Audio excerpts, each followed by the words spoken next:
The deceased had various ways to enter the underworld, but one of the most common methods was through Charon, the ferryman. Charon's job was to transport souls across the river, often depicted as the River Styx. To do so, the dead had to be properly buried and given a coin, usually placed in their mouth or on their eyes, as payment for the journey. This idea was frequently portrayed on Athenian funerary vases from the 5th century BCE. However, in earlier myths, Charon doesn't appear as prominently, and there was still a belief that unburied souls couldn't pass into the underworld until they received a proper burial. Notable examples of this come from the Homer's Iliad. The story of Patroclus and Hector is one of the most tragic and pivotal moments.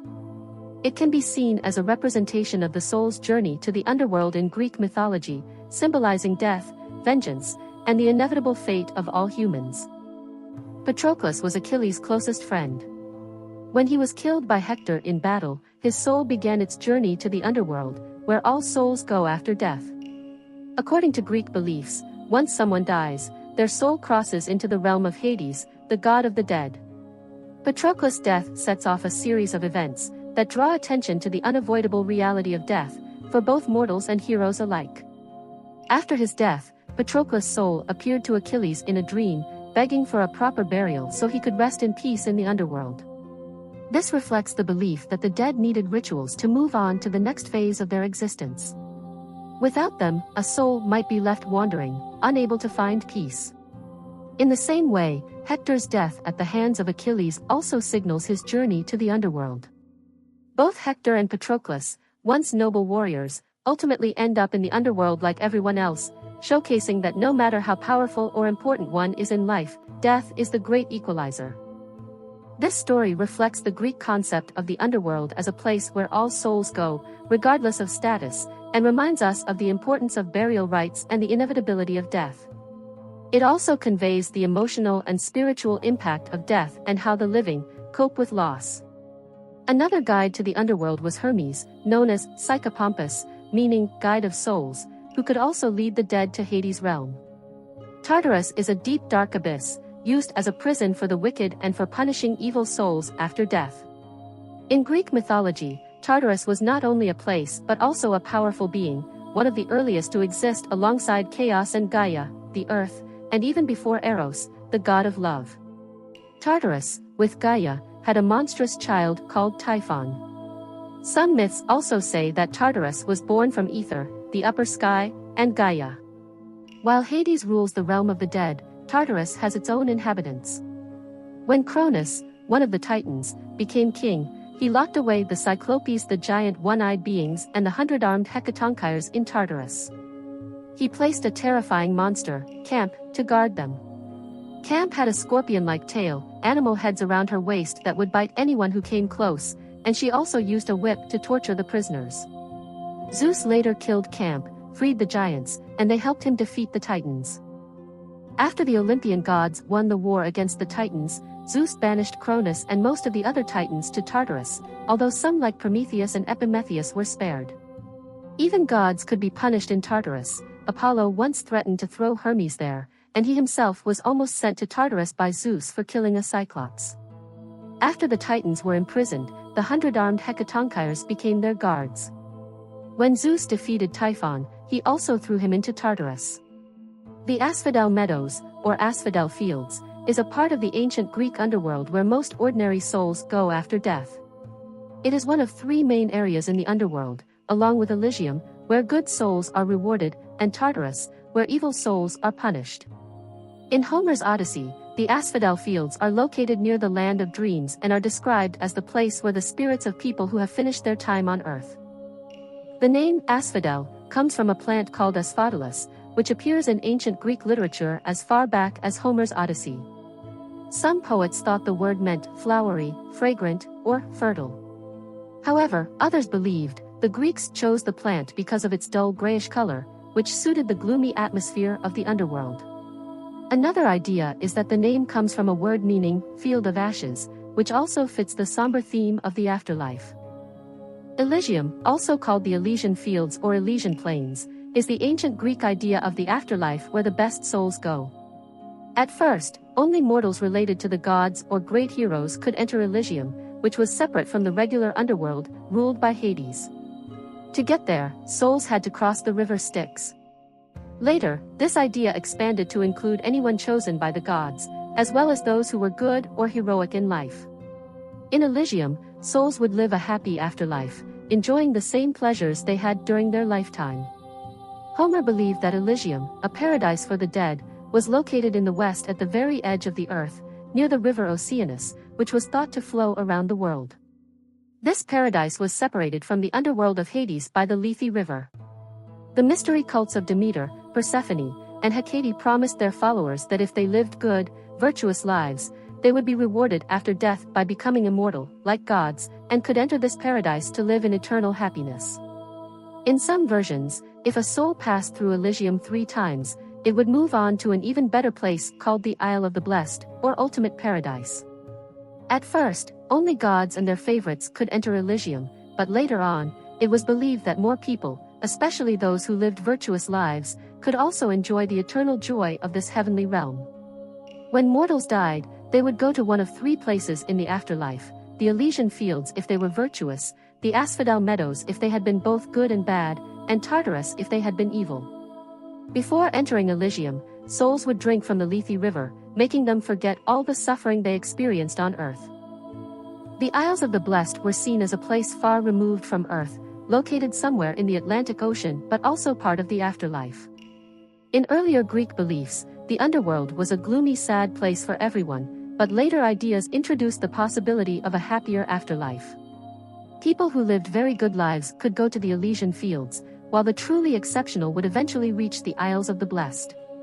It was believed that those who were worthy could be reincarnated after reaching the Elysian fields. If they lived virtuous lives 3 times and returned to Elysium each time, they would be rewarded with eternal life on the Isles of the Blessed. Also called the White Island, this paradise was a place of endless beauty and relaxation, where people enjoyed entertainment, feasts, and comfort in a land of perfect weather. Because this honor was so difficult to achieve, only the greatest heroes and kings of Greek mythology were thought to have made it to the Isles of the Blessed. This reward gave them a near godlike status, and some believed they could hear prayers and act as messengers between humans and the Olympian gods. The Isles of the Blessed were often said to be ruled by Rhadamanthys, a son of Zeus and Europa, though some stories claim that Kronos became king there after being freed from Tartarus. The known inhabitants in the underworld are Hades, the eldest son of the Titans Cronus and Rhea. Due to his role as lord of the underworld and ruler of the dead, he was also known as Zeus Chthonios, the infernal Zeus, or Zeus of the lower world. Persephone, also known as Kore, was the daughter of Demeter, the goddess of the harvest, and Zeus, also the wife of Hades. Hecate was variously associated with crossroads, entranceways, dogs, light, the moon, magic, witchcraft, knowledge of herbs and poisonous plants, necromancy, and sorcery. Hecate is often shown as a tripartite goddess, which allows her to look in multiple directions at once. This emphasizes her role as a protector of the in-betweens. The Erinyes, also called the Furies, were 3 goddesses connected to the spirits of the dead and were known for avenging serious crimes, especially those that went against the natural order. The 3 Erinyes were named Alecto, Megira, and Tisiphone. They were particularly focused on punishing children who committed crimes against their parents, like murder or betrayal. When such crimes occurred, the Erinyes would drive the guilty into madness. Sometimes, if a criminal was being protected by a city, the Furies would cause suffering for the whole city, like famine or disease. People were terrified of the Erinyes because they represented the vengeance of the dead seeking justice. To keep them calm, the Greeks would offer them soothing libations, gifts of food or drink. They were feared more than many other gods of the underworld and often received more offerings to keep them appeased. In art, the Erinyes were shown as ugly, winged women with snakes wrapped around their bodies. Although Hermes wasn't one of the main gods of the underworld, he played an important role in guiding the souls of the dead there. He was known as Hermes Psychopompus, meaning guide of souls. With his golden staff, Hermes would safely lead the souls of the deceased to their new home in the underworld. People would sometimes pray to Hermes as they approached death, asking him for an easy, painless passing or for the ability to die at the right time and place. This made Hermes a comforting figure during the transition from life to death. Minos, Rhadamanthus, and Aeacus were the judges of the dead in Greek mythology. They decided the fate of people after they died and created the laws of the underworld. Aeacus was in charge of guarding the keys to the underworld and judged people from Europe. Rhadamanthus ruled over Elysium, the paradise of the afterlife, and judged people from Asia. Minos had the final say in all judgments. Minos was once the king of Crete and the son of Zeus and Europa. Every 9 years, he forced King Aegeus to send 7 boys and 7 girls into a maze called the Labyrinth, designed by Daedalus, where they were eaten by the Minotaur. After Minos died, he became one of the judges in the underworld. Rhadamanthus is also the son of Zeus and Europa. He was considered a demigod. Aeacus was a king of the island of Aegina in Greek mythology. He was the son of Zeus and a nymph named Aegina, and the father of 2 heroes, Peleus and Telamon. Aeacus was known for being very fair and just, and after he died, he became one of the 3 judges in the underworld, alongside his half-brothers Minos and Rhadamanthus. In art, he was often shown holding a scepter and the keys to Hades. Aeacus had temples dedicated to him in Athens and Aegina, where the people of Aegina saw him as the protector of their island. They even held a festival called the Aesia in his honor. Charon is the ferryman who, after receiving souls from Hermes, takes them across the River Styx or Acheron to the underworld. Cerberus, known as the Hellhound, is Hades' huge multi-headed dog, usually described with 3 heads, and sometimes with a snake-headed tail and snakes on its back and mane. Cerberus, born from the monsters Echidna and Typhon, guards the entrance to the underworld and makes sure no souls escape. Thanatos is the personification of death, but he represents peaceful death, unlike his sisters, the Furies, who represent death through disease or violence.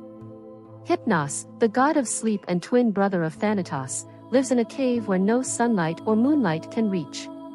The cave is filled with sleep-inducing poppies, and the river Lethe flows nearby, its sound lulling people to sleep. Melano is a mysterious nymph connected to Persephone, and she brings nightmares and madness. Nyx is the goddess of night, born from chaos, while Tartarus, a deep abyss, is both a place of torment for evil souls and a deity. Styx is the goddess of the river Styx and an ally of Zeus, living in the underworld. Eurynomus is a demon who devours the flesh of dead bodies, leaving only their bones. Zagreus, according to some ancient writers, was considered a god of the underworld.